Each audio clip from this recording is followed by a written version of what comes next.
Selamat pagi gitu ya. Senang sekali bisa bertemu kembali. Jadi sebelum saya melakukan konsultasi kelas nanti kelas ibu, pada baiknya kita sedikit berbincang-bincang dulu nanti tentang apa yang akan kita lakukan di dalam kelas, yang akan diobservasi di dalam kelas. Bagaimana kabarnya adik-adikku? Baik. Baik. Ini Bu, nanti Ibu akan diobservasi di dalam kelas. Nanti kira-kira yang akan Ibu lakukan di dalam kelas bisa digambarkan tidak seperti apa? Terima kasih Pak atas kesempatannya. Maksudnya dengan tentang pengajian Ya, dalam dalam kelas. mungkin akan saya persiapkan yang pertama di saat masuk kelas akan saya persiapkan terutama untuk Pian sebagai penilai atau observer saya. Kemudian materi saya lagi seperti yang saya katakan waktu itu mungkin akan saya buat dalam bentuk PPT dan banyak mungkin akan ada beberapa perubahan seperti itu dalam cara saya mengajar, masuk ke kelasnya, menyapa siswanya dan penyampaian materinya mungkin seperti itu.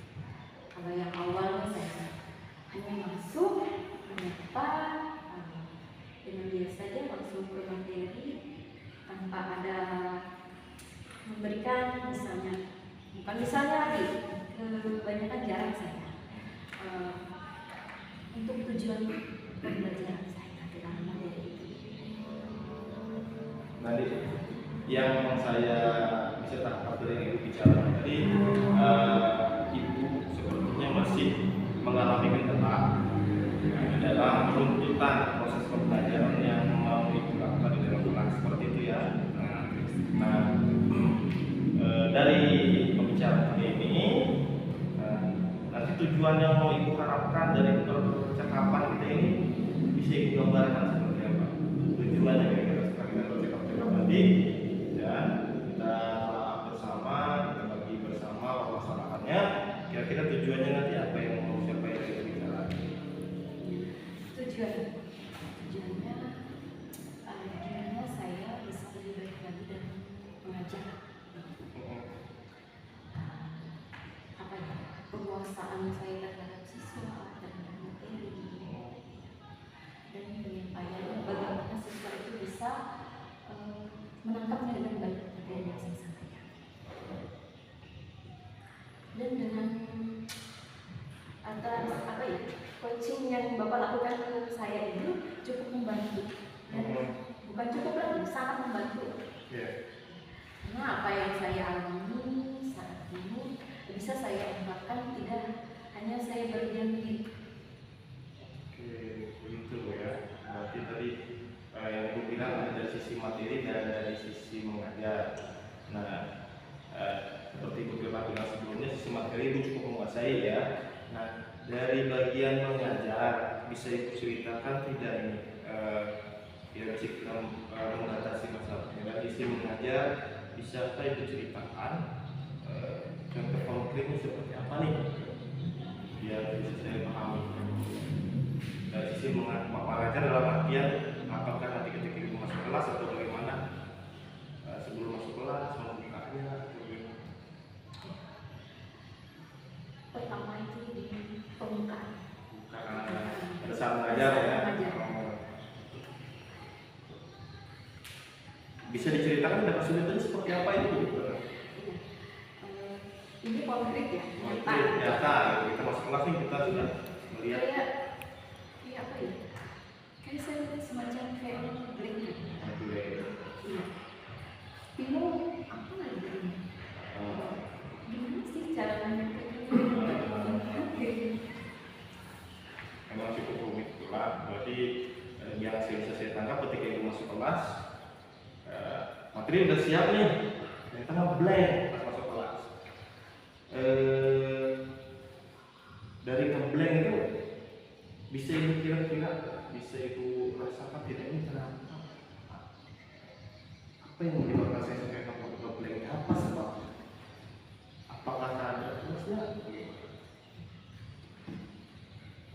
Atau Biasanya keadaan kelas? seperti kalau di saat masuk sistem kurang begitu baik, tidak di kelas suasananya, kadang-kadang juga entah kenapa kayak orang demam panggung Ya.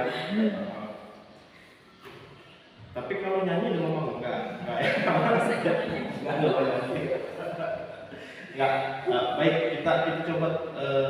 kita coba lebih mendalam gitu. Tadi ibu bilang pada saat mengajar ngeblank, kemudian keadaan kelas, berarti itu bukan ada faktor dari internal dari diri sendiri, ada atau tidak? Kira-kira ada? Oke, itu. kalau dari diri sendiri sih Pak, ada juga.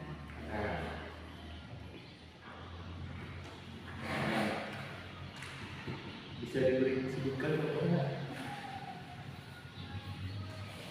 Kita mencoba mengevaluasi dulu, kita coba memberikan batasan-batasnya. Nanti kalau kita sudah tahu batasan-batasnya, mungkin kita bisa menelaah bersama. Kalau dari diri sendiri, kadang suka mendengar, kok gini amat sih belajar, nggak bisa gitu, kok terus nggak bisa sih, gitu. Kok nggak menguasai sekali. Selamat siang. Siang. Apa kabarnya hari ini? Luar biasa. Sehat semua? Sehat. Oh ya, ada semangat sekali. Sudah makan?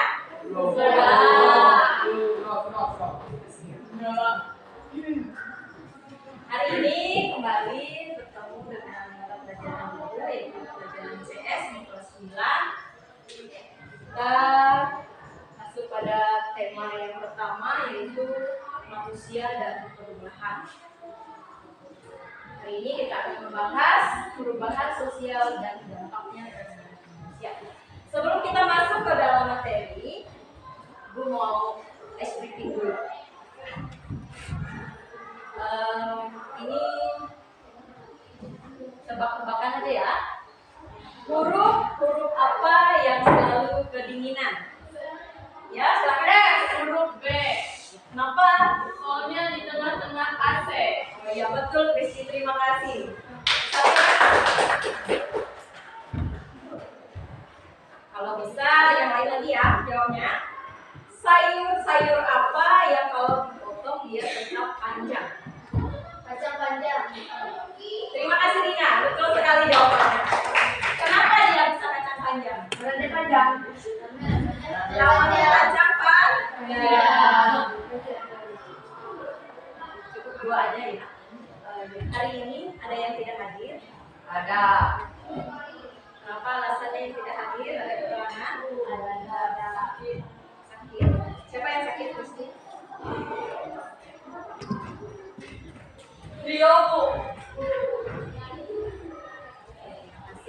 Iya, kita masuk ke dalam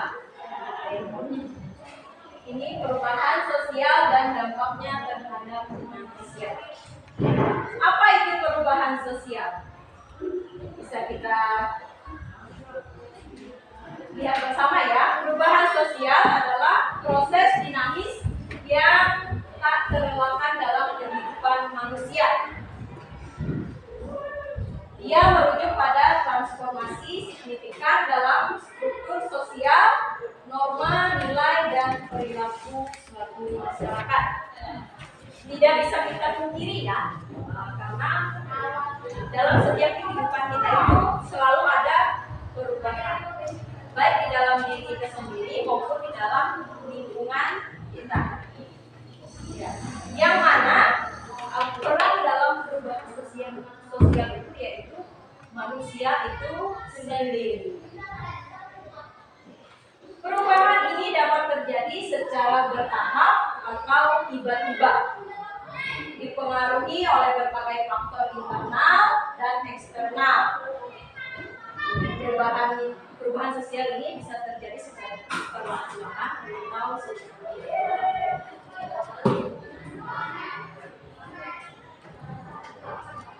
Kemudian memahami perubahan sosial sangat krusial karena dampaknya yang luas terhadap kehidupan individu, komunitas, dan bahkan dunia secara keseluruhan. Pada bab ini kita akan membahas berbagai aspek perubahan sosial dari definisi hingga strategi adaptif yang efektif.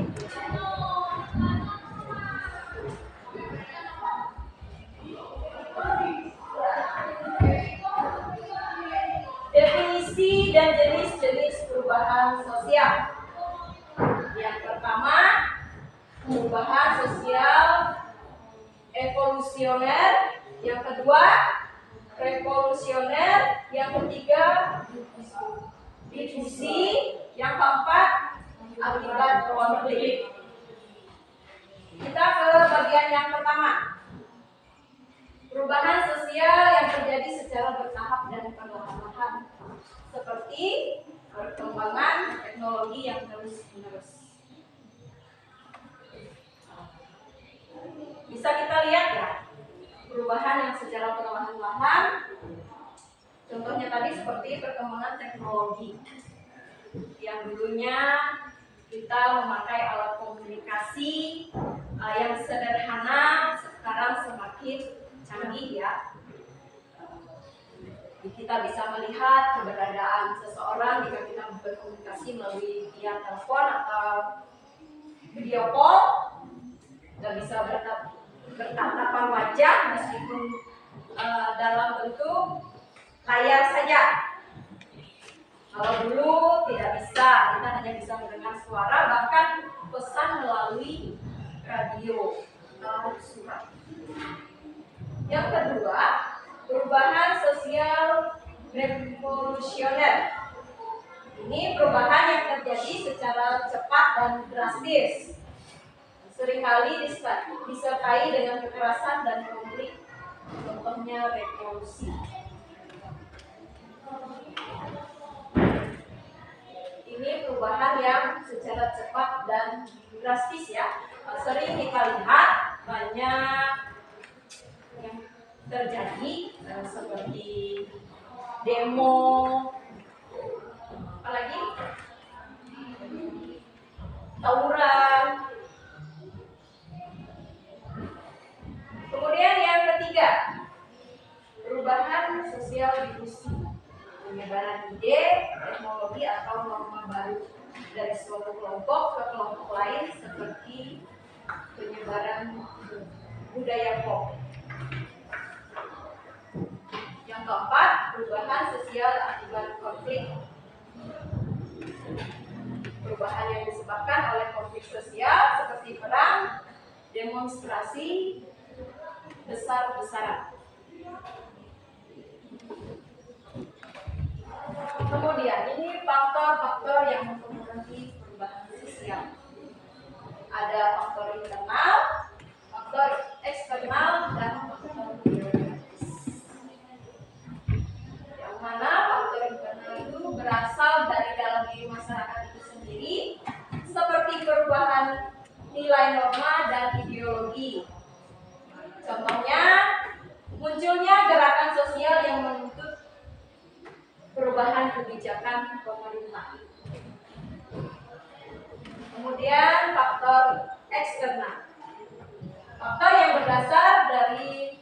berasal dari luar masyarakat seperti pengaruh globalisasi, bencana alam, atau invasi dari bangsa lain. Contohnya, dampak teknologi informasi yang mengubah interaksi sosial. Kemudian faktor geografis. Kondisi geografis ini juga kondisi geografis suatu wilayah dapat mempengaruhi pola kehidupan masyarakat dan mendorong terjadinya perubahan sosial. Contohnya perubahan iklim yang memaksa adaptasi dalam pertanian.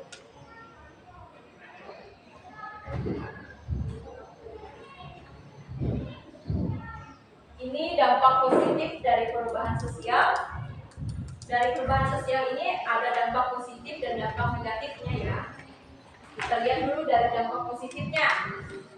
Ada peningkatan kesejahteraan, perubahan teknologi dan ekonomi dapat meningkatkan produktivitas dan standar hidup masyarakat.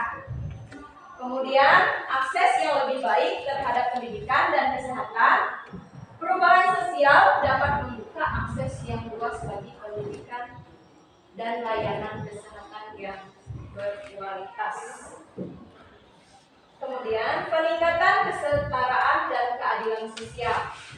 Perubahan sosial dapat mendorong terciptanya masyarakat yang lebih adil dan setara. Lanjut yang keempat, inovasi dan kreativitas. Perubahan sosial ini seringkali memicu munculnya ide-ide dan inovasi dalam berbagai bidang kehidupan. Tadi dampak positifnya. Sekarang dampak negatif dari perubahan sosial. Yang pertama, ketidakstabilan sosial. Perubahan yang terlalu cepat dapat menyebabkan kekacauan dan ketidakstabilan sosial. Yang kedua, ketimpangan ekonomi. Perubahan dapat memperlebar kesenjangan ekonomi antara kelompok masyarakat yang kaya dan yang miskin. Yang ketiga, kerusakan lingkungan. Industrialisasi dan modernisasi dapat menyebabkan kerusakan lingkungan yang serius. Kemudian yang keempat, hilangnya nilai-nilai budaya. Perubahan budaya yang pesat dapat mengakibatkan hilangnya nilai-nilai budaya dan tradisi lokal.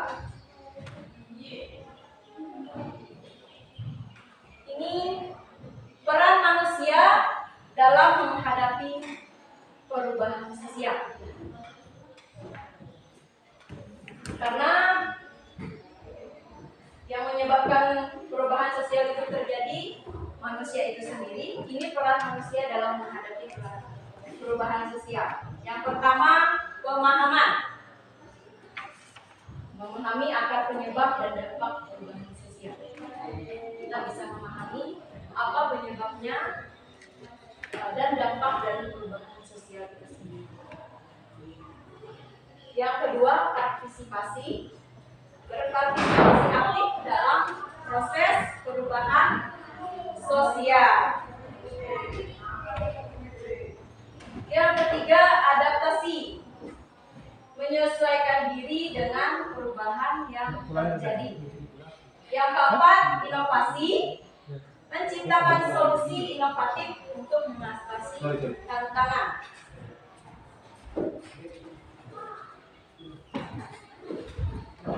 Strategi adaptasi terhadap perubahan sosial. Yang pertama itu pendidikan, yang kedua kolaborasi, yang ketiga fleksibilitas, yang keempat komunikasi. Dalam pendidikan kita bisa meningkatkan ilmu pengetahuan kita serta keterampilan kita untuk menghadapi perubahan. Kemudian dalam kolaborasi kita bisa bekerja sama dengan orang lain untuk mengatasi setiap tantangan yang terjadi dalam perubahan. Fleksibilitas, kita mampu beradaptasi dengan perubahan yang terjadi dalam diri kita maupun dalam lingkungan. Komunikasi, terbuka dalam berkomunikasi dan bertukar informasi.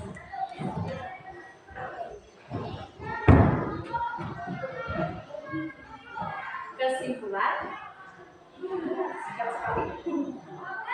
Sampai kesimpulannya, perubahan sosial adalah proses yang kompleks dan multifaset.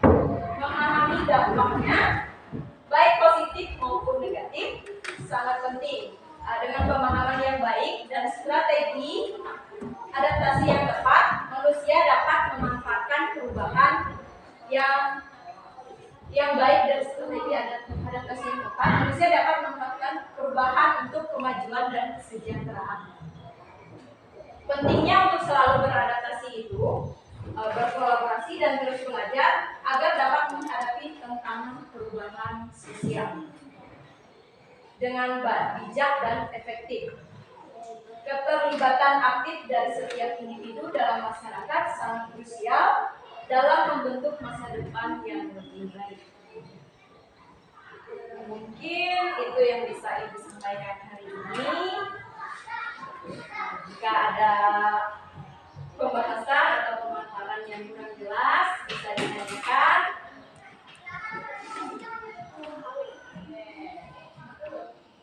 Bagaimana? Sudah jelas, Bu? Bisa dimengerti? Ya. Terima kasih.